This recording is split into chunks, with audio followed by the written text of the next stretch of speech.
क्या आपको भी लगता है कि आपकी ज़िंदगी में कुछ प्रॉब्लम्स ऐसी हैं जो बार बार रिपीट होती हैं और आपके पास उनका कोई सोल्यूशन नहीं है, आपको कुछ समझ नहीं आता कि वो क्यों है आपकी लाइफ में?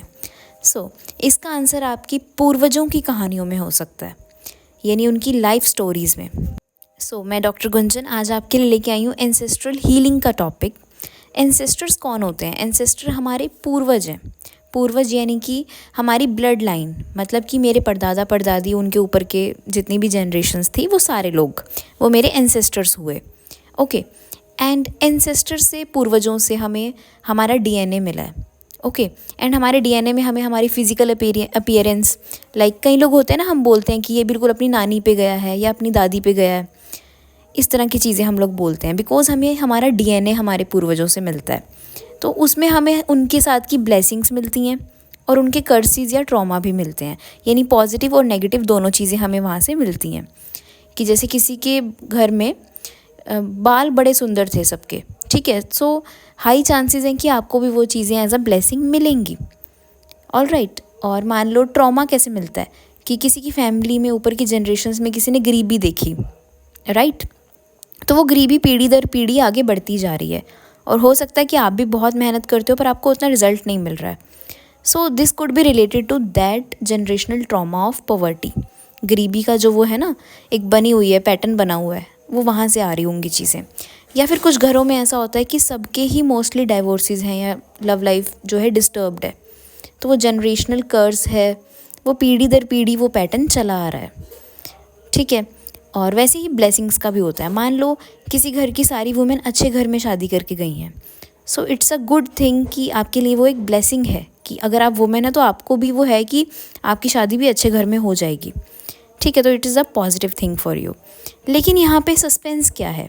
सस्पेंस ये है कि जो ब्लेसिंग्स होती हैं उसको थोड़ा सा एक्टिवेट करना पड़ता है कई बार।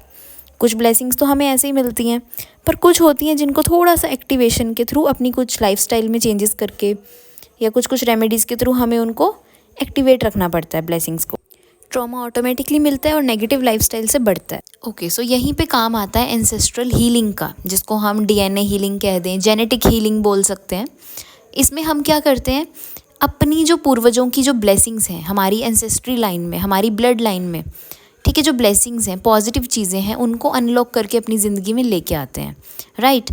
मान लो हमारे किसी पूर्वज के पास में, हमारे कोई दादा या कोई रहे हों, उनके पास में बहुत मनी थी, ठीक है, तो वो ब्लेसिंग हमें मिल सकती है क्योंकि मेरे डीएनए में वो मेमोरी है अच्छे पैसे कमाने वाली, जो मेरे किसी पूर्वज ने कमाए होंगे, तो मैं कुछ चीज़ें करके उस चीज़ को अनलॉक कर सकती हूँ। ओके, एंड दूसरी चीज़ है कि जो ट्रॉमा अब आ चुका है उसको अपनी सिस्टम से डिलीट करना, क्योंकि हमें कुछ नेगेटिव चीज़ें भी मिल रही हैं जो हमारी लाइफ को प्रॉब्लम में डाल रही हैं, तो उनको हमें डिलीट करना पड़ेगा।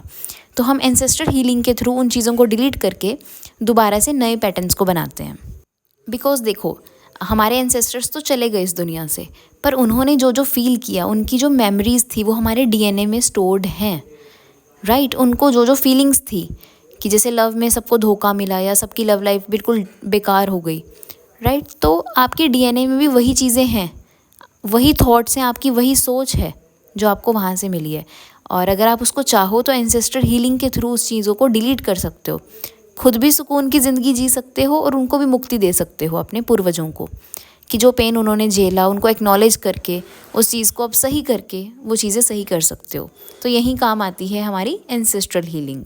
ओके, सो ये वीडियो में सबसे अच्छी बात क्या लगी आपको, सो वो do let me know in the comment section. And अगर आप एंसेस्ट्रल हीलिंग करवाना चाहते हो तो उसके लिए आप मुझे कांटेक्ट कर सकते हो। एंसेस्ट्रल हीलिंग 2-3 तरह से की जा सकती है। एक तरीका होता है फैमिली कॉन्स्टिलेशन थेरेपी, ठीक है, जिसमें बहुत सारे लोग होते हैं, वो आपके एंसेस्टर्स का रोल प्ले करते हैं और वो चीज़ें क्लियर की जाती हैं उस टाइम पे, ठीक है। और दूसरी हो सकती है हमारी कुंडली के थ्रू हम पैटर्न्स को ढूंढें एंड उन चीज़ों पे फिर हीलिंग करते हैं, राइट। और तीसरा ये भी हो सकता है कि आपसे बात करके, आपको पेपर पेन लेके वो चीज़ें नोट डाउन करके, काउंसलिंग के थ्रू चीज़ें करके, तो उनसे भी हम लोग हीलिंग कर सकते हैं। तो हर एक का अपना मेथड होता है, सो हम इस तरह से उन चीज़ों पे वर्क कर सकते हैं।